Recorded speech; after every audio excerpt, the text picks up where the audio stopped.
Hi, I'm Dr. Gerald Dees. Welcome to Health Center from Downstate Medical Center. The other night I was at a program, participating with a program on children or people who have maybe have a medical condition that's genetically determined.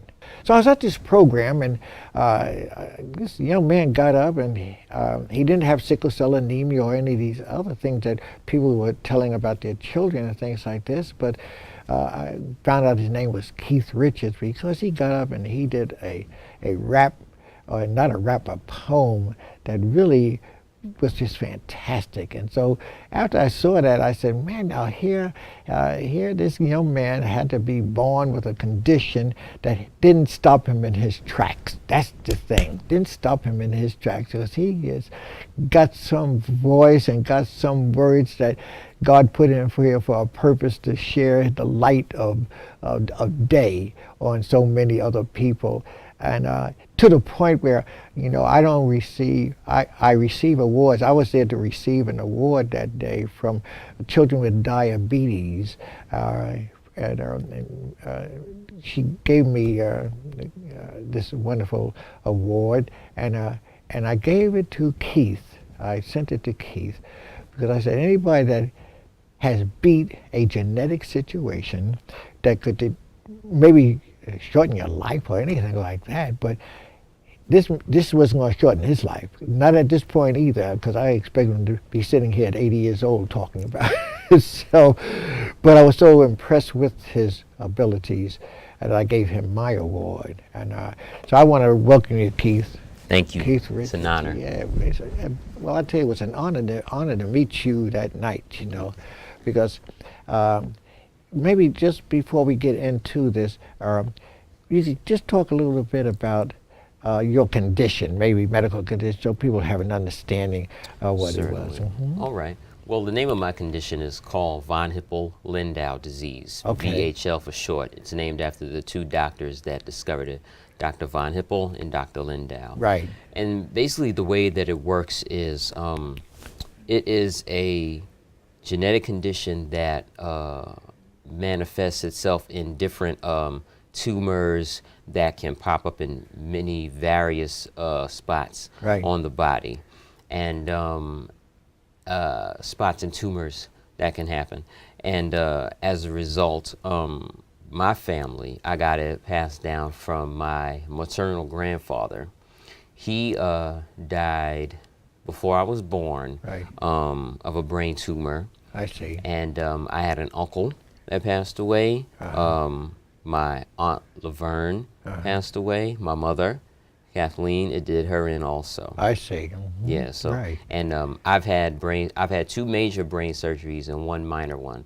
Although I have no idea how you could call any kind of brain surgery minor. Right. But that's what they say. Right. Surely. Yeah. And you followed it from the DNA. Right. Did it go any past? Did you able to follow it any further than your immediate family that you were just talking about? I'm actually a part of an alliance called the VHL Alliance, and it links people all over the country and all over the world that share this genetic illness. Right. And as far as I know, myself, my family, and another black family that lives in Baltimore are the only two black families that they know about in the country. Right? Wow, that's with interesting. VHL. I could be wrong up until now, but up until now, that's what I know. And what's the VHL stand for? The Von Hippel-Lindau. Lindau, surely, okay. Right. Yeah. Extremely rare. Right, yes. Especially in black people. And, well, now the thing is that here you're sitting here. Yes. What about your schooling? When you went to school, public school, how far did you go in school? I went to elementary school, junior high school, graduated high school, Martin Van Buren High School. Right. Shout out to Martin Van Buren. Right. And then I went on to graduate and get my Bachelor's of Arts from the University of Delaware. Okay, and what was that in? Psychology. Psychology, okay. Yes. And the first real occurrence of VHL that happened in me happened in 1998 at the ending of my sophomore year. I see.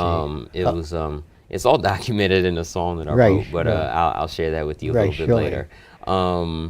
I remember quite vividly. It was my birthday. My birthday's July 13th, so I was involved in a summer program. I was an resident assistant slash tutor for some young people still in high school in a program called Upward Bound Math Science. Right. And it was my birthday, and we were out on the lawn playing kickball. I see. Right. And just a nice have a day to reminisce on kickball. Mm-hmm. And I remember I went up to kick, and as I was running, I was like off balance and really couldn't, hold my balance the way that it was. And I was like, that's odd. That's kind of weird. And didn't really pay it any mind at first. Then I started to have some headaches, and I started to regurgitate a lot, vomit a lot, right.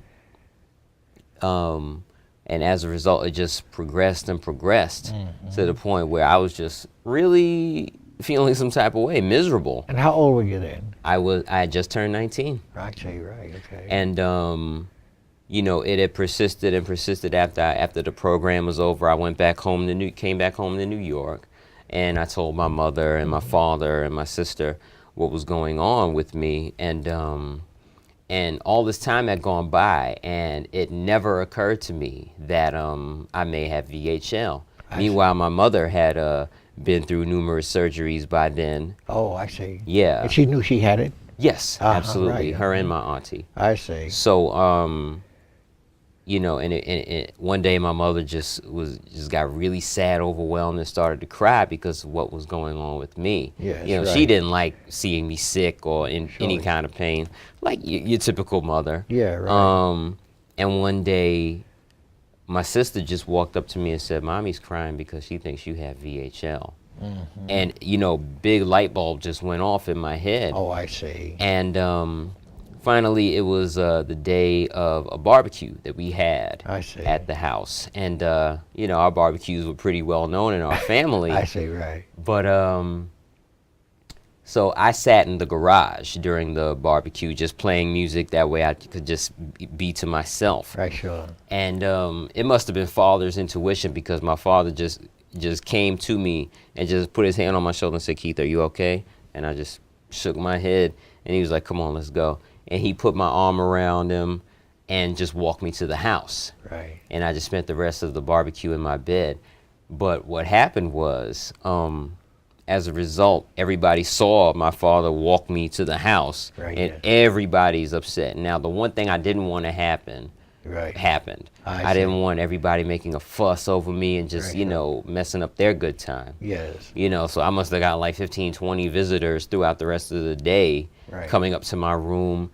And then when the barbecue was over, my father was like, "Get your stuff. We're going to the emergency room." That's it, So I'm in the hospital for about 2 or 3 days, and they're doing tests or whatever.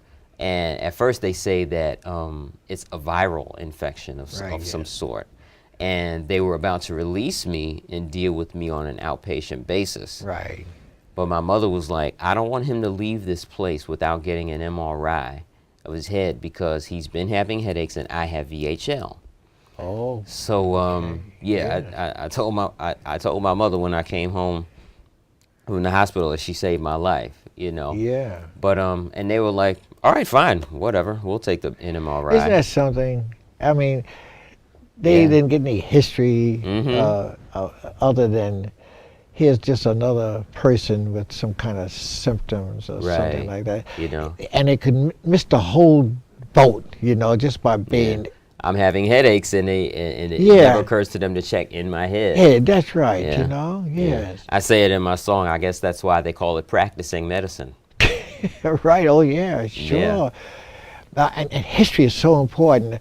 Today, they're relegating everything to the computer and everything, and nobody sits and talks to patients. And you can learn what disease the person is having. Because certainly if I had seen you at that particular time, I being a single practicing physician, not a group, I know it's on me to find out what's going on with you, so I can obviate things from happening, So what took place? So after I found out that, they took the MRI, and I'm just sitting in my bed, just waiting to go home at this point, because it's just Right. like, everybody's wasting my time. I'd rather just, if I'm gonna be sick, I'd rather be just sick at home watching That's TV right. or something, chilling. Sure. Then the main doctor came to me and said, Keith, we found something. After we took the MRI, he showed me the image. Right. He said, we found you have what is called a hemangioblastoma Oh, yeah. on your cerebellum, on the left side of your brain. Right. And your cerebellum is the area that affects balance, coordination, wakefulness. And these are all symptoms that I had. Couldn't get enough sleep, couldn't keep any food down. Right, yes. And my balance was off. I couldn't stand with my feet together with my eyes closed. And how old were you then? I was 19. I just turned 19. Yeah. And so I immediately thought of my uncle who died when he was 19. Right, chilling. And my grandfather, and the tears started flowing. I'm just like, man, I'm about to be out of here. So many things that I wanted to do. Right, sure. I at least wanted to graduate college, Were you in college at that time? Yes, Yeah. I just finished my sophomore year. And what college was that? University of Delaware. Okay, right. Yeah, home of the Fighting Blue Hens. Right. Right. And, I had just crossed in my fraternity, What fraternity? Kappa Alpha Psi Fraternity Incorporated. Well, all right. Well, all right. That's a beautiful thing. I'm a Kappa. This world is a small place, is it not? All right. So you at home now, right? Yeah, I'm really at home now. Right. But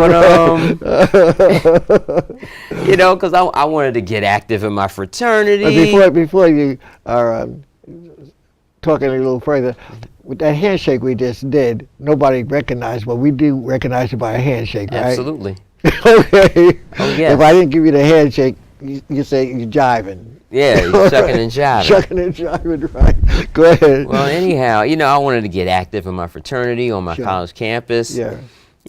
So many things were on the horizon. I just, and I'm just like, oh, come on. Yeah, right. And I just got so shook. I was so afraid. I'm thinking of the men in my mother's life. First her father, then her brother, and now her son. I'm like, oh, man. Yeah, sure. And I have to give a great deal of gratitude, thanks, and credit to my Aunt Tina, my mother's older sister. Right. Because she was the first family member to come see me after I got the news. I see. She came to my room in the hospital, and she just saw how sad I was. She's like, what happened? Mm-hmm. And I said, they just told me what happened. I have a tumor on my brain. Right. And so I was just sitting down, and she said, what are you thinking about? I said, I'm thinking about my uncle and my grandfather. That's what I'm thinking about. Yeah, surely, of course. She said, now you listen to me. That was more than 30 years ago in Brooklyn, with black people, with racist doctors, sending my brother home, saying stop wasting our time, didn't know what they were doing, didn't know what they were dealing with. Sure. And now this is 1998, and they found it a lot earlier than they did with my brother, and you're going to be okay. Yeah, Okay? sure. And I don't know if it was her authoritative tone, the fact that she was a school principal, or my mama's older sister, or all of that thing, all of those things, but I believed her. Yeah, sure. I really did. And I just like, you know what? I am going to be okay. Oh, you better believe. Sure, that belief system is something else. Yeah. Oh, and so, they transferred me from that hospital to another one where they did my surgery, and I woke up, and had the staples in my head and everything, and I was just like, thank God, I'm still here. That's right. Praise the Lord, and pass the hot sauce. Pass the hot sauce is right.